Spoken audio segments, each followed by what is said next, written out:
Folks, last week I had the honor of trying out Project L. I got to go to Riot headquarters and play the game. And I didn't play it a little bit. I played it a lot, probably about 12 hours over the course of 2 days. Here I am.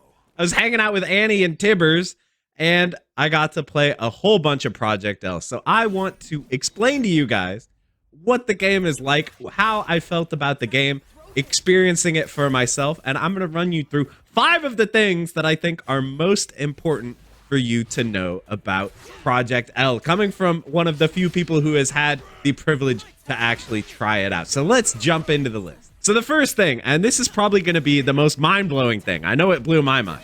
This is not just a 1v1 fighting game. It also is available for 2-player team mode.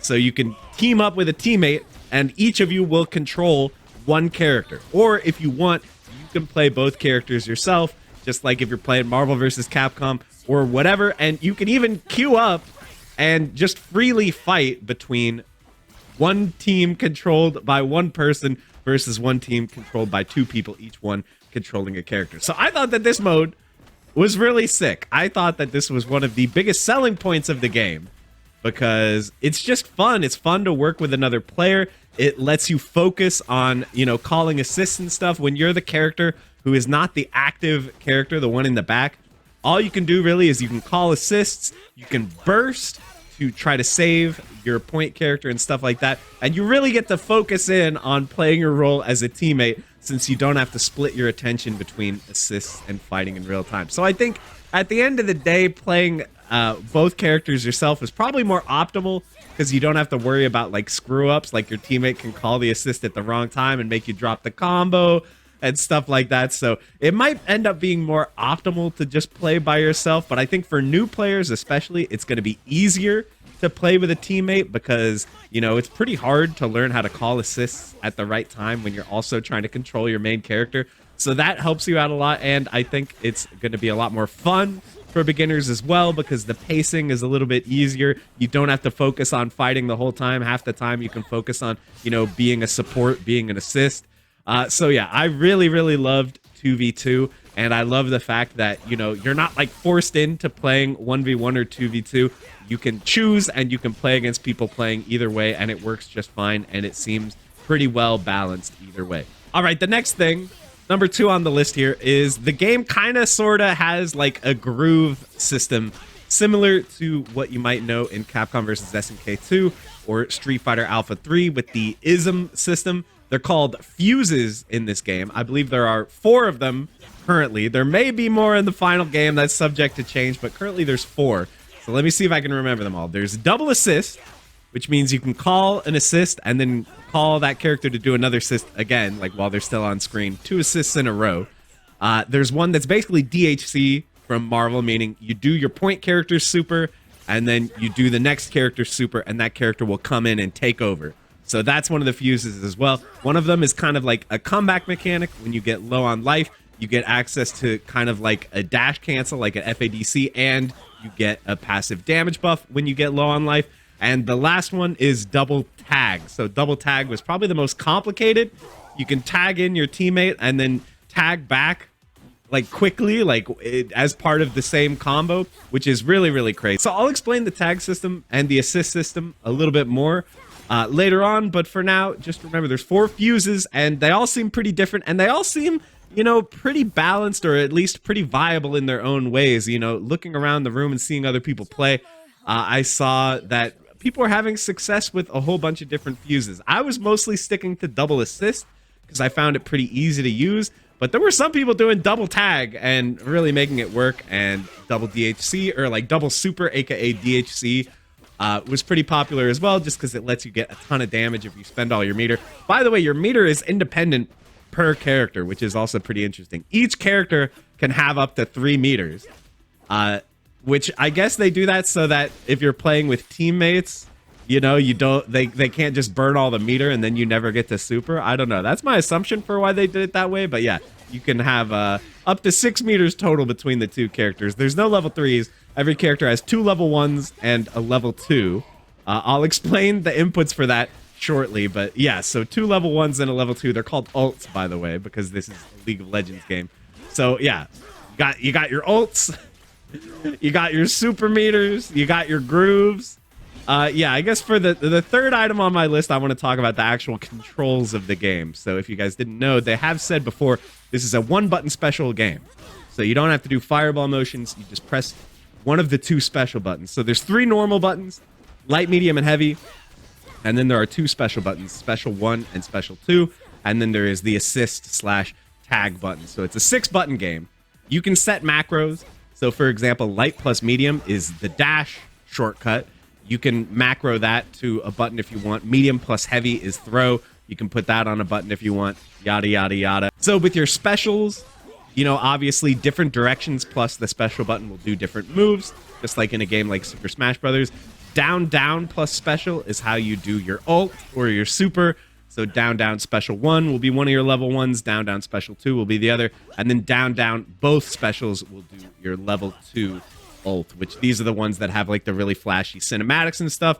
So yeah, 3 normals, 2 special buttons, and an assist. And yeah, this is not like Grand Blue where you can choose to do the fireball or you can press the 1-button fireball. Like, no, literally the only way to do specials is with the 1 button. So whether you like that or whether you don't like that, I know some people really like the fireball and the dragon punch and the half circle motions, but that's not in the game at all. So yeah, it is what it is. I know they're definitely trying to make the game playable for people on keyboard too. Like if you're a League player, you just play on your keyboard and mouse.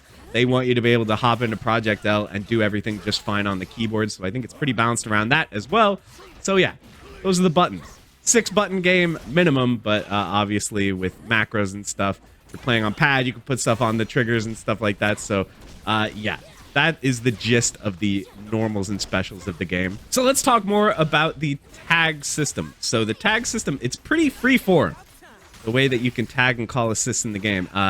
It's pretty similar to actually one game that already exists, which is Power Rangers Battle for the Grid. So let's jump into that, and I'll show you in that game a little more about how the tag system works in Project L. So if you guys have never played Power Rangers Battle for the Grid before, the way it works is essentially you can call an assist, just like Marvel vs. Capcom or whatever game. You press the assist button, they come in, they do an attack, and they leave. But the gimmick here is you can press the button again at any time, and you will switch to the assisting character. And you can do it even before the assist comes out. You can do it, you know, while the assist is coming out and use that as an opportunity to combo off the assist. Or you can do it like after the assist animation finishes, you know, so you can do tricky stuff like create mix-ups where it's like, ooh, like which character are they going to be controlling? Which side do I have to block on? So long story short, this is basically exactly how the assist system works in Project L. You can call the assist in and just let them do their thing, but you can also tag into them at any time. So people were creating some really, really dirty mix-ups with this assist and tag system. It's actually really crazy how ambiguous you can be switching back and forth, you know, like what side are they on? There is cross-up protection in the game. I think it's like 3 frames where you cannot be hit by an instant cross-up. So it's not super degen OP to do like this kind of cross-up mix where you like call an assist and jump over. It's not super degen, but it can still be very ambiguous and hard to deal with. So yeah, that's the gist of how the assist and tag system works. It's very, very similar to Battle for the Grid. So yeah, there's one more way to tag that I didn't mention actually. There is like a tag launcher. So there are normal launchers in the game, like you can just launch people and jump cancel and do an air combo like normal. But there's also a tag launcher, which is done with the tag button, that'll automatically bring in your other character so that they can be the one to do the air combo. So if you're playing with a teammate, you really got to let them know. You're like, hey, I'm about to tag you in, bro. Here it comes. Here it comes. You're getting tagged in because they have to immediately, you know, do the combo after the launcher. I teamed up with Diaphone a few times, and I was definitely not giving him advanced enough notice. We were dropping these combos, but I feel like once you really get used to it, you start to feel like such a genius. Like once you start working together and you're calling the assists at the right time, you're reading each other's mind, it is actually like so satisfying. So yeah, I've been talking a lot about how much I love the team mode, the 2v2 mode, but that's like gonna be my favorite way to play. I swear, it's just so fun to have both of you, you know, working together and not just competing against each other. So yeah, big fan of that. But anyway, that's the gist of the tag and the assist system. Finally, here on number 5, I wanted to talk a bit about movement, because it seems like movement is a very big priority for them in the game. They want movement to be fun. They want there to be schmovement and groovement. So let's talk a bit about how it works. So ground movement, there is wave dashing that's very similar to how it works in Marvel vs. Capcom. So, you know, like I said, you can dash with light plus medium or with a dash button. And if you alternate that with crouch, you will essentially do like a Marvel vs. Capcom wave dash, so you can move really quickly across the screen. If you hold back and you dash repeatedly, you can wave dash backwards, which is also like really fast. So you can like dash dance, you know, you can be very fast and very unpredictable on the ground. Air movement is not as open or freeform as a game like Marvel vs. Capcom. For example, of the 3 main characters that they are ready to show people, which are Ahri, Darius, and Ekko, only Ahri has a real sort of air dash.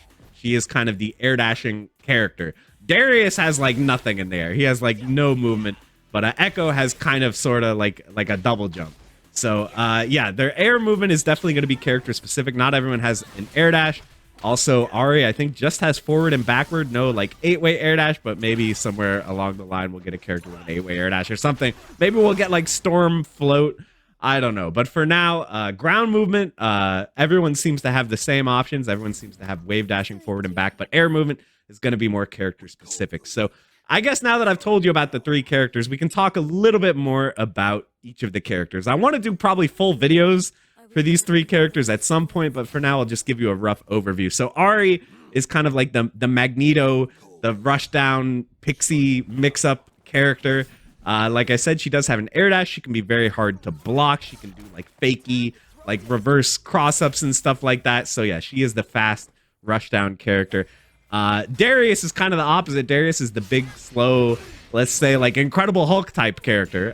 Darius was very much a problem for people to deal with. You know, he was pretty darn easy to pick up and play. Very high damage, very huge long range normals. So he's not a grappler, so I won't say day 1 grappler syndrome, but I guess day 1 big body syndrome. Yeah, Darius was really holding it down. I think Romola told me she's calling the game Project D because Darius is such a nightmare, but he was really fun to play. And then Ekko is kind of the opposite of Darius. Darius really easy to play. Ekko very hard to play. So Ekko has like a time rewind feature. He like leaves his clone on screen and then he can teleport back to the clone to do really, really crazy stuff, crazy mix-ups, crazy combos. His projectile is also really good. It's the grenade that he throws, and then it'll kind of slow down during its trajectory and create like this obstacle for the opponents to deal with. And he can hit it with his bat and alter its momentum. So that combined with the teleporting, like Ekko seems really, really hard. Sajam was like one of the only people actually doing really impressive stuff with Ekko. Sajam, #1 Ekko NA. He was really kind of showing some of the cool stuff the character can do, but me, I couldn't figure him out at all. I'm going to need more training mode time to get good with Ekko. So yeah, those are my short thoughts on the 3 characters. Darius was definitely the one I had the most success with because he's the easiest one to play. Oh yeah, I didn't even mention he has a bleed mechanic. If he hits you with certain moves, you get bleed on you, and then you take chip damage from normals. So it's a really good strategy to like tag into Darius, set up the bleed, and then tag back into like Ahri or Ekko, and then just like hit them with all your fast attacks because you're playing a faster character.